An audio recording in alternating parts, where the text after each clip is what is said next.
like Congressman Adam Schiff, who joins us now to talk about throwing his full support behind making Vice President Harris the new presidential nominee. Please welcome back Congressman Adam Schiff. Sarah, you have the first question. Good morning, Congressman. You were one of the first prominent members of Congress to publicly call on the president to drop out of the race. Tonight, he'll be addressing the nation from the Oval Office on his decision and what comes next. What are you expecting him to say, and what does he need to say to Americans? Well, first of all, I think what we saw in the president's decision to pass the torch was an incredible act of selflessness, something, frankly, we don't see much of in today's politics. But as I hoped, the president made the decision that he felt was in the best interest of the country. I think he'll talk about his accomplishments and what more he wants to accomplish in the remainder of his administration, the extraordinary job that he has done, and he should be rightfully proud of it.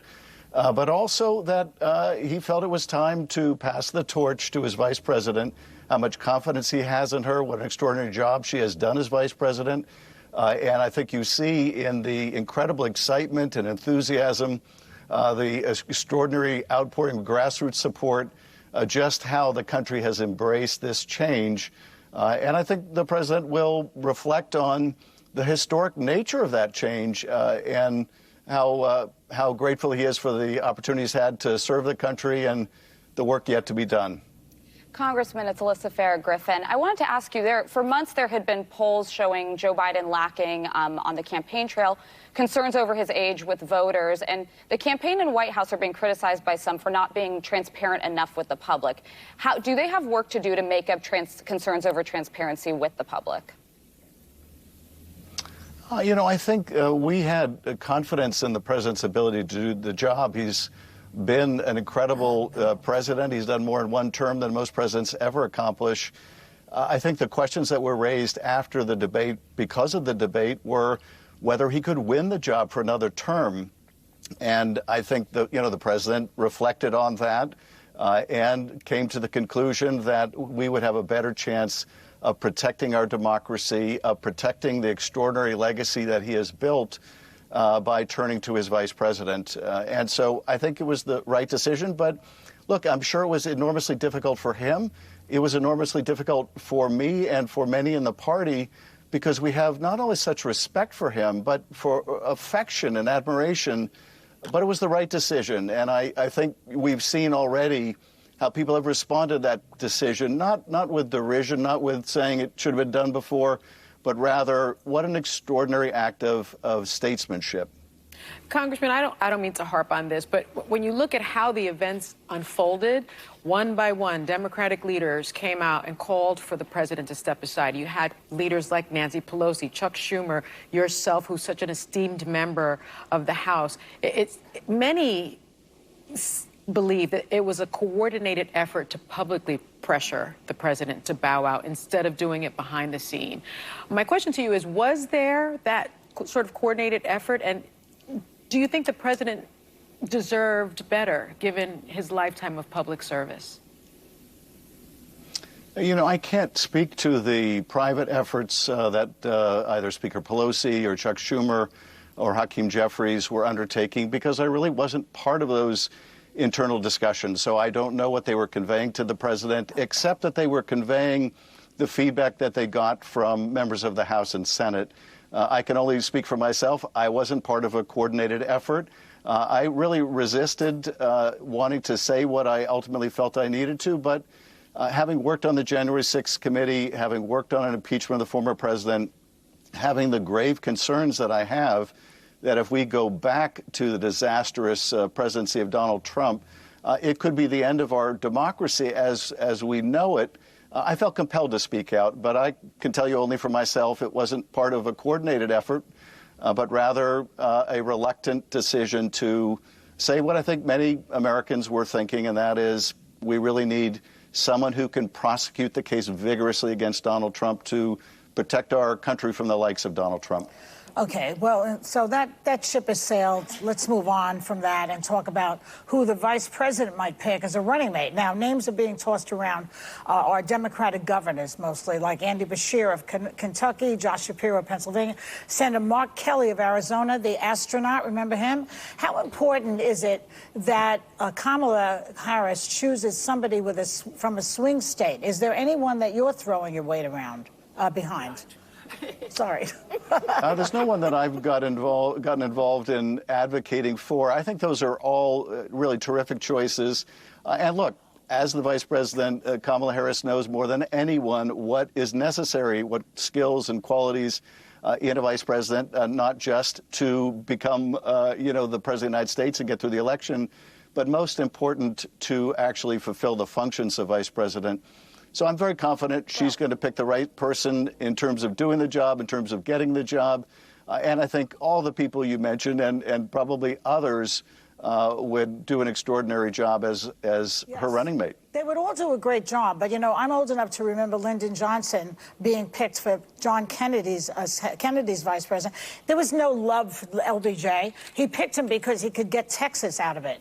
That's a practical reason. We have to first get elected, and then we can worry about the rest of it, right? So he needs us. Well, I think you say...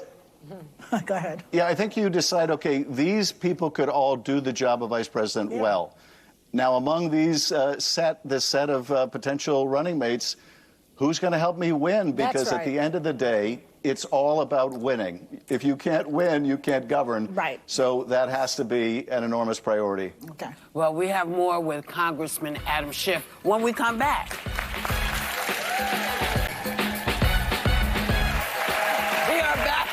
With Congressman Adam Schiff. Sonny has the question. Thank you, Whoopi.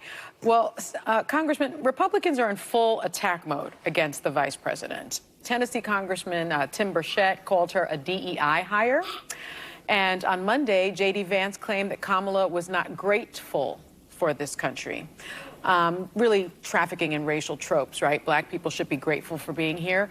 Previously, he's even gone so far as to call her one of the childless cat ladies who's miserable with her life and has no direct stake in America because she's not a mother. How low do you think they're going to go? I mean, the bar is pretty low already, obviously. Oh, I think we have just scratched the surface of how low they're going to go. Those comments by J.D. Vance are disgraceful and just plain stupid. And these attacks on the vice president for being somehow for being somehow unqualified to be president. She's the vice president of the United States. She's the former senator from the largest state of the union, the former attorney general from the largest state of the union, a former prosecutor. It is hard to find someone better qualified in our history to become president. So those attacks are what Republicans do, I suppose, when their candidate and his prior experience as being a business fraudster, a sexual offender, someone who rips off his own charity, a convicted criminal, reality TV star become president. That's his resume. I will take Kamala Harris's resume any day of the week.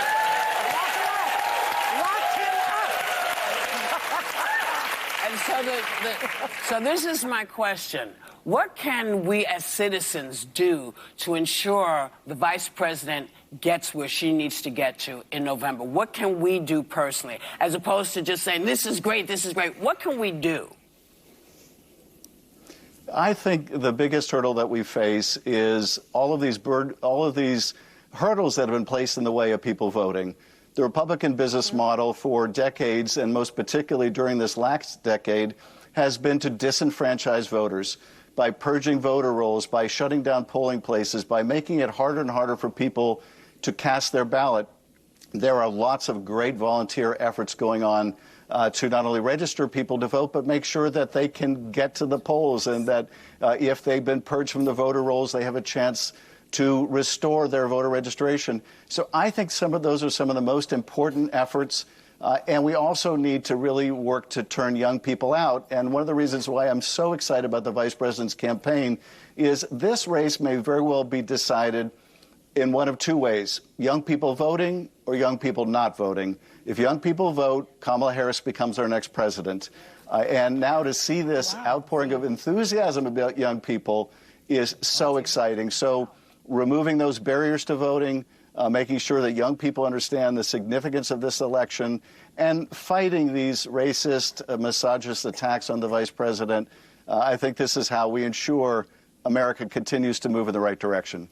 And Congressman, quickly before we go, the Secret Service director resigned yesterday after being questioned following the assassination attempt against the former president.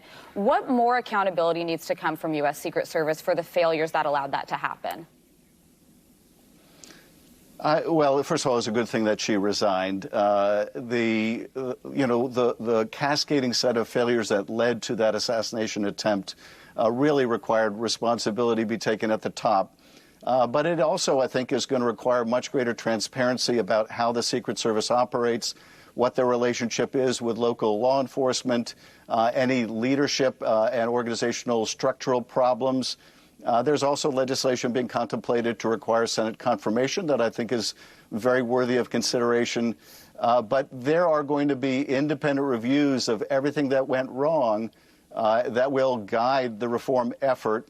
And let's face it, the fact that a sniper could get that close to a former president, candidate for president, the way he did is a spectacular failure of that agency, and it has to be addressed. It has to be investigated and has to be addressed. Well, thank you, Congressman Adam Schiff. It's always nice to talk to you. And we'll be right back. Thank you.